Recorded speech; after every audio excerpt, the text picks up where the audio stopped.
I am around so many people that use language like I have to do this, or I am so busy all the time, or I'm exhausted all of the time, or whatever. And what I really see as an empowerment coach and a Christian, and just like the view, like my perspective the last few years, especially since COVID, bringing in health and wellness, your emotional state, healing from trauma and abuse. I've had a really big um, protector around what I'm doing, making sure that I'm not striving to earn something, or I'm not just filling my time, like this incessant need to fill my time, that I'm creating space not only for me but for my family and for God and what that looks like. And so some of this really comes down to prioritizing, and sometimes we find ourselves in a season where we get to reprioritize, like what is actually my priority in this life. And you have to be intentional about this, because if not, we're just kind of living life based on those have tos. We are letting society dictate what we do. We're letting our spouse, we're letting our job, we're really lacking those boundaries around intentionality of what is important to you. What are you trying to accomplish? What do you hold dear? Like what's near and dear to your heart?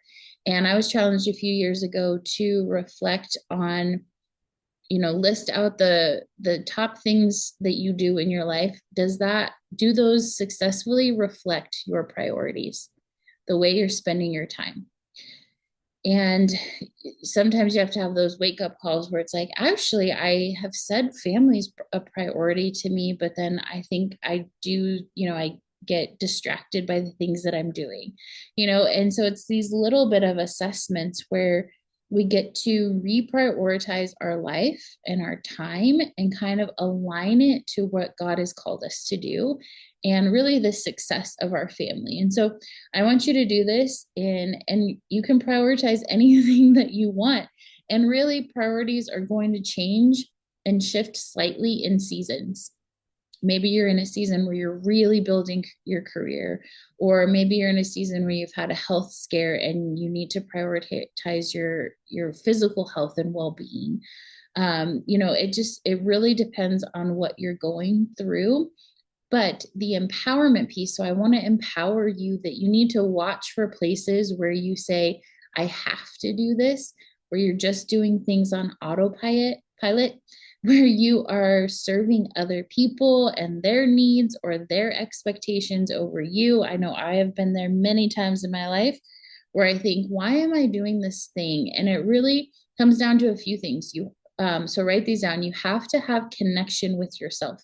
You have to know, am I doing this thing, or even like I'm going to this event? Do I want to go to this event, or do I just feel obligated? Okay. Because there's self empowerment there. You get to decide the things that you're doing in your life. And so you can allow yourself to continue to do things out of obligation, or you can really get honest about, we have a limited amount of time, and who is going to be your priority? Is it you and your family, or is it, so in those moments you might have to decline or say, no, I can't come to that event, and face the disappointment of somebody else? Or are you going to choose to not face the disappointment of someone else, say yes to something you feel obligated in, and out of a lifetime of doing those things, you really put yourself and your family on the back burner? So I want you to kind of write out, you really getting, like, you have to get a good picture of what you prioritize now. And again, not what you think you prioritize, but what your life actually says you prioritize. So maybe write down like a weekly schedule, think of the last week and what you did with your time, and locate those 5 things that you spent the most time on. And then ask yourself honestly, does that reflect what I really want to prioritize? Maybe it's financial freedom. Maybe it's your health. Maybe it's your family. Maybe it's rest and play and excitement for life. Are you doing those things? And if not, then you need to have a hard realization with your schedule, because you are in control of your schedule, whether you want to admit that you are or not. it's going to reveal itself on the people you need to say no to, the things you need to say no to, so that you can make room and space in your life to prioritize and to guard those things. They need to be sacred in your life. They need to be intentional. When you plan your week, you need to look forward and say, okay, where am I connecting with my family because that's important? Where am I taking care of my health because that's important? And you set those times and you keep them as a schedule, you keep them as a promise to yourself that you're going to prioritize those things.